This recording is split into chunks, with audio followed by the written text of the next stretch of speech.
Hello there guys and welcome back to the channel. So in today's video I'm gonna be showing you guys my synergy team that I used for my no items Labyrinth of Legends path clear, and I'm gonna explain my masteries and all that good stuff just to save you guys trouble in case you haven't seen the entire live stream, so you don't have to go and look for it.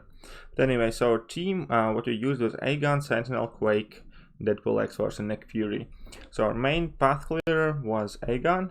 Our Aegon is at rank 4. He was 670 yesterday, but I gave him that 1/6 stone that we earned from clearing Labyrinth, so he's 671.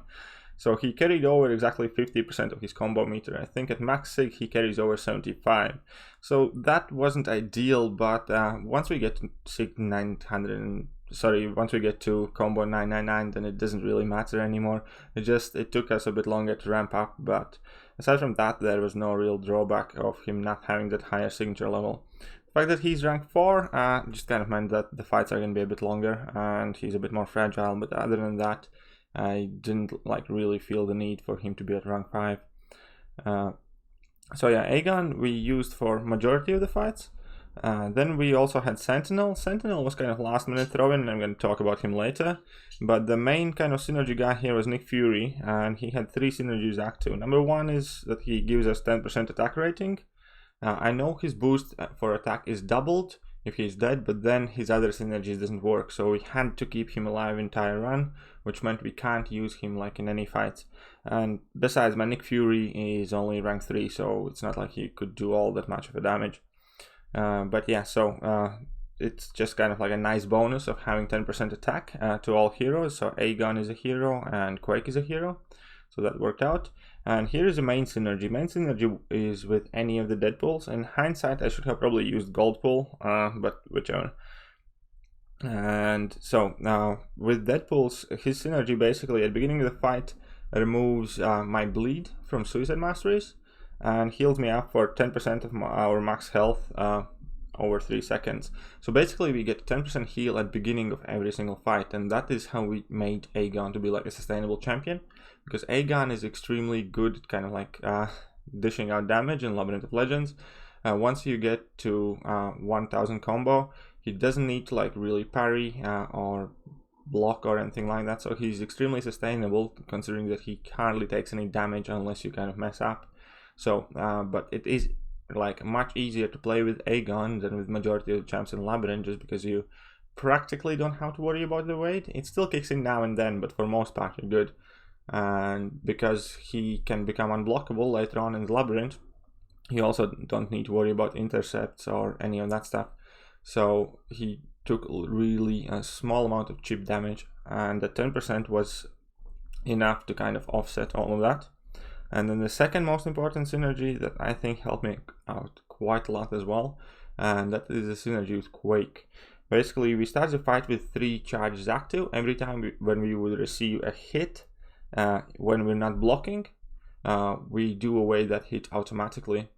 So basically, if we would have failed an intercept, or they would have evaded and punished us, or any of that stuff, we had kind of like up to 3 safeguard charges. I like to look at the synergy similar to AW Indestructible 3 boosts, kind of like you can take up, it covers up to 3 of your mistakes. But yeah, so with that keeping in mind, so we were healing up by 10% at the beginning of every fight, and we had a bit more room for error than we normally would have. That practically kind of like helped us to stay consistent, even times when we did mess up, in fact. And the last champion that we used, obviously, okay, Deadpool X-Force is just pretty much there just for synergy. No usable use for him. I did use him in like Falcon fight, but he doesn't get enrage timer. He hardly did any damage. That's nothing special there. Quake, I also have maxed out Quake, and we did actually use her for magic just in case that Limbo would activate. I didn't want to risk Aegon taking any extra unnecessary damage, so I figured Quake maxed out on suicides with 10% attack boost from Nick Fury and class advantage against magic should do quite decent damage, and it worked for most part quite fine. I think I did manage to take off like 900k of her before messing up, so that worked out fine for me. She did her purpose over there. And then the last throw-in was Sentinel, and honestly, Sentinel doesn't really have any specific meaning in this team. I just used him because he could be used well with suicides, just because I run suicides obviously with Aegon, and he didn't need any specific synergies, and he had heal on his level 3, so he was sustainable, and I did use him for unstoppable Colossus and Falcon fights to kind of like avoid that block damage that we do tend to take more against UC and Falcon, just because of that Falcon special 1 bullets, we can't fully evade them, and UC is just like quite an annoying fight in Labyrinth. So, and actually Sentinel did fine. He soloed UC in like 600 something hits. It was a long fight, but he still managed to do it. And against Falcon we used Deadpool X-Force initially and then finish him off with Sentinel, and that went fine as well. And yeah, we used Quake for magic, for most of the magic anyways, and then Aegon for pretty much everybody else. But with this team, kind of like I managed to conserve Aegon's health when I had to conserve it, when the fights got tricky, where I couldn't avoid any kind of like incoming damage, block damage, where I didn't want to risk it. And the 10% heal came up really in handy.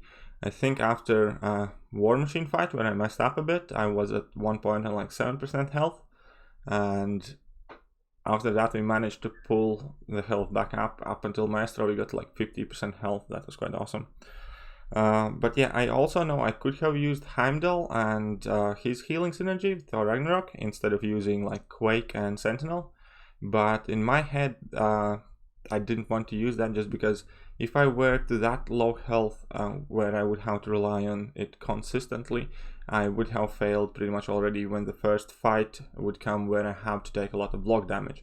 By that I mean, let's say if I rely on Heimdall synergy to help me, and that heal from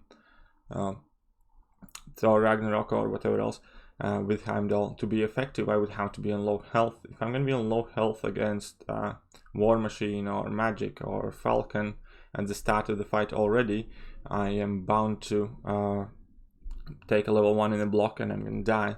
Overall, it's definitely a really good synergy for Aegon and his Labyrinth runs. It could have possibly worked out, but instead of that I kind of chose to go with Quake, mainly kind of trying to avoid taking any damage in the first place, rather than having to heal up more or having to kind of like be saved when I'm nearly dead already. So, and I think for the most part it worked out fine for me in the run.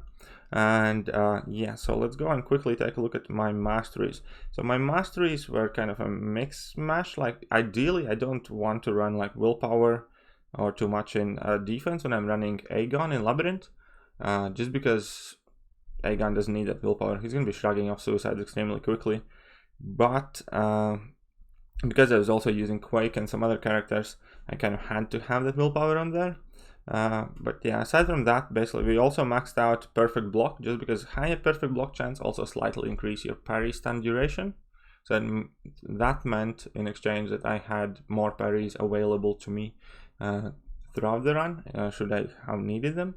And that's definitely helpful. Obviously also reducing all the block damage occasionally to 0 is helpful. And other than that, we just basically wanted max recovery for our healing abilities and max block proficiency and willpower. In proficiencies, we don't have anything too special. We just have max parry and max stupefy. That's about it. And as far as our attack goes, we were running full suicide with glass cannon. We did max out Enchanted Fury Mastery, just because Aegon does consistently fight under several Fury buffs.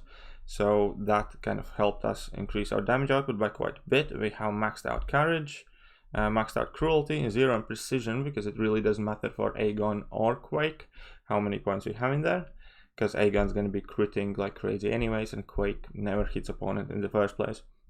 And then we kind of dumped everything else that we had left over in Assassin.